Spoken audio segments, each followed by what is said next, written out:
हरे कृष्ण। पुष्य अभिषेक का अर्थ है पौष अर्थात जनवरी के महीने में भगवान श्री कृष्ण को पुष्पों से अभिषेक कराना, पुष्पों से स्नान कराना। भक्त सदैव ही भगवान की प्रसन्नता हेतु नित्य नवीन सेवाएं व कार्य किया करते हैं और ऐसा ही एक उत्सव है पुष्य अभिषेक, जब भक्त भगवान को फूलों से स्नान कराते हैं। पुष्य अभिषेक वर्ष के प्रथम माह में मनाया जाने वाला त्योहार है। अधिकतर त्योहार मंदिर की उत्सव मूर्तियों के साथ ही मनाए जाते हैं, परंतु इस विशेष अवसर पर मूल विग्रह पर रंग बिरंगे सुगंधित सुंदर फूलों से वर्षा की जाती है, जिसके लिए विभिन्न रंगों और किस्मों वाले पुष्पों के अलग अलग बहुत सारे ढेरों के चारों ओर समर्पित हृदय से बैठे हुए भक्त उन कोमल सुंदर सुगंधित पुष्पों की पंखुड़ियों को तोड़ते हैं।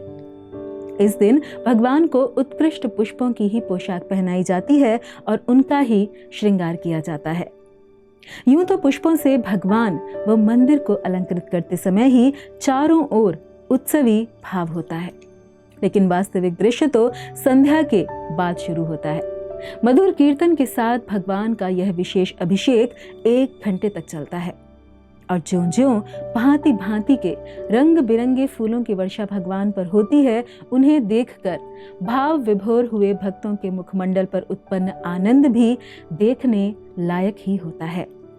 इस प्रकार अनेक प्रकार से भक्त भगवान की सेवा करने का व उन्हें प्रसन्न करने का प्रयास करते हैं तथा इस उत्सव की मूल विषय वस्तु भगवत गीता में दी गई है। भगवान श्री कृष्ण भगवत गीता में कहते हैं, पत्रम पुष्पम फलम तोयम यो मे भक्त्या प्रयच्छति तदहम भक्त्युपहितम अश्नामि प्रयतात्मनः। अर्थात यदि कोई प्रेम तथा भक्ति के साथ मुझे पत्र, पुष्प, फल या जल प्रदान करता है तो मैं उसे स्वीकार करता हूँ। अर्थात प्रेम ही सबसे अहम है, जो हम सभी के जीवन का प्रमुख सिद्धांत है, क्योंकि इसके बिना जीवन में कुछ भी व कितनी मात्रा में ही क्यों न प्राप्त हो जाए, वह हमें कभी भी संतुष्टि नहीं देता। जैसे एक छोटे से बालक को उसके माता पिता की धन संपत्ति, खूबसूरती, क्वालिफिकेशन से उनके महल या छोटी सी झोपड़ी में रहने से कोई फर्क नहीं पड़ता। छोटा बच्चा सिर्फ माता पिता का प्रेम चाहता है और यह प्रेम व्यक्त होता है कि कैसे हम उस व्यक्ति का ध्यान रखते हैं, उसकी सेवा करते हैं, हमारे कार्यों से, हमारे शब्दों से, हमारे करुणापूर्ण व्यवहार से, एक मीठी सी मुस्कान से। और भगवान को कहीं भी कोई भी जल, पुष्प और तुलसी पत्र अर्पित कर सकता है, क्योंकि भगवान का एक नाम है भावग्राही, अर्थात वे अर्पण करने वाली वस्तु नहीं, प्रत्युत उसे अर्पित करने वाले के भाव को, उसके उद्देश्य को स्वीकार करते हैं। और अपने विभिन्न अवतारों में भगवान ने स्वयं इसका उदाहरण दिया। जब श्री राम का विवाह सीता माता के साथ हुआ तो सीता मैया के पिता जनक महाराज ने उन्हें अत्यंत प्रेम के वशीभूत होकर उत्कृष्ट उपहार, भोजन, मूल्यवान हीरे आभूषण प्रस्तुत किए।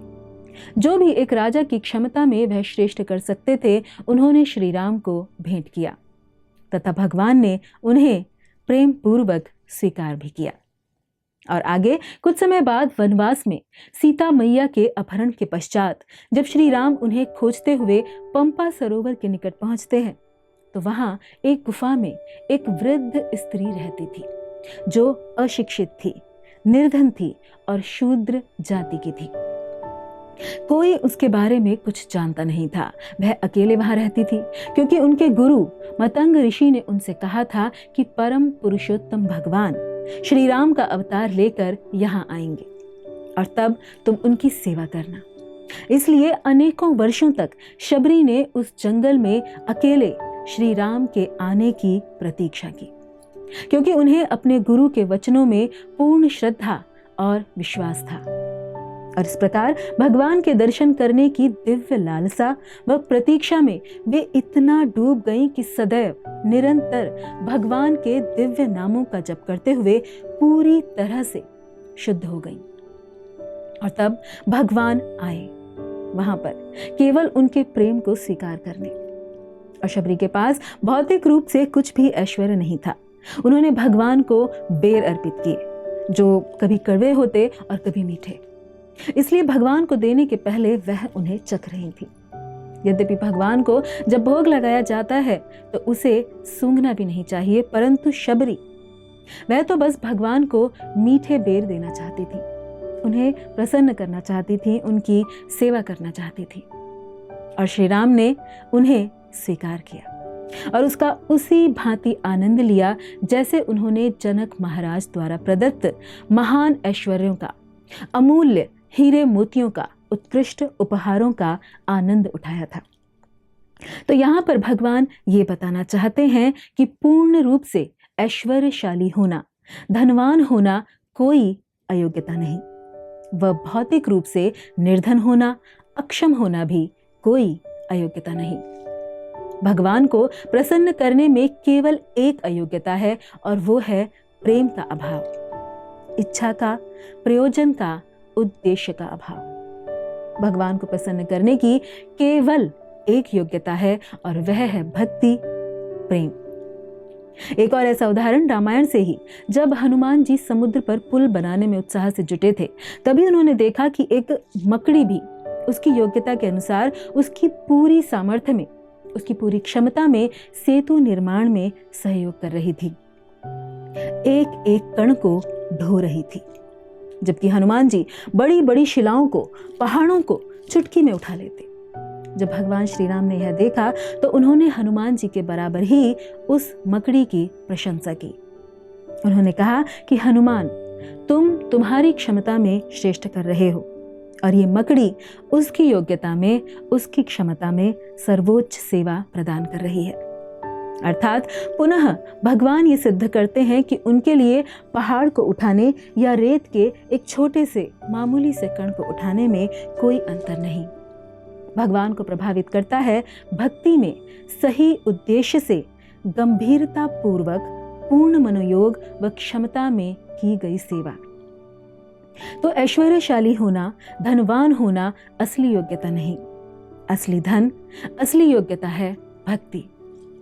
पूर्ण मनोयोग से भगवान को प्रसन्न करने की, उनकी सेवा करने की इच्छा, और यही है प्रेम धन, जो हम सभी के हृदय में है, क्योंकि यही हमारा मूल अस्तित्व है, हमारा मूल स्वभाव है। और भक्तों का संग इस प्रेम धन को प्राप्त करने में हमारा मार्गदर्शन करता है। और इसी प्रकार का एक मनोरम, हृदय को आह्लाद से पूरित करने वाला उत्सव है पुष्य अभिषेक, जब कई दिनों तक अनेक भक्त, चाहे वो अमीर हो, गरीब हो, किसान हो, कोई संस्कृत का विद्वान हो, पीएचडी हो, स्कॉलर हो, देसी हो या विदेशी, वे सब एक साथ आकर भगवान की प्रसन्नता हेतु फूलों से मंदिर को और श्री भगवान को सजाते हैं, जिसके बदले में उन्हें मिलता है हृदय का यथार्थ खजाना, वास्तविक खुशी का रोमांचित कर देने वाला अनुभव। इसीलिए हम जो कोई भी हो, यदि हम विनम्रता, उदारता, भक्ति व सच्चाई के साथ एक पुष्प की चुनी हुई एक पंखुड़ी को ही तोड़ें, तो वह एक पुष्प ही हमें जीवन की पूर्णता प्राप्त करा सकता है। और इन पुष्पों के विषय में इस्कॉन के संस्थापक आचार्य श्रील प्रभुपाद ने कहा है कि पुष्प यानी सुमन, ये सजावट में तो काम आते ही हैं, परंतु हम पुष्पों की ओर इनकी खुशबू से, सुगंध से आकृष्ट होते हैं, जो हमें सिखाता है कि हमें भी इसी प्रकार सुमन बनना चाहिए। सु अर्थात अच्छा व मन अर्थात हृदय। इसलिए हम भी ऐसे सुमन बने, ऐसे पुष्प बनने का प्रयास करें जो भगवान को अपनी सुगंध से अर्थात सद्गुणों से, भक्ति से, प्रेम और सेवा से लुभा सकें और उनकी सेवा में प्रयुक्त हो इस जीवन की सर्वोत्कृष्टता को प्राप्त कर सकें। धन्यवाद। हरे कृष्ण।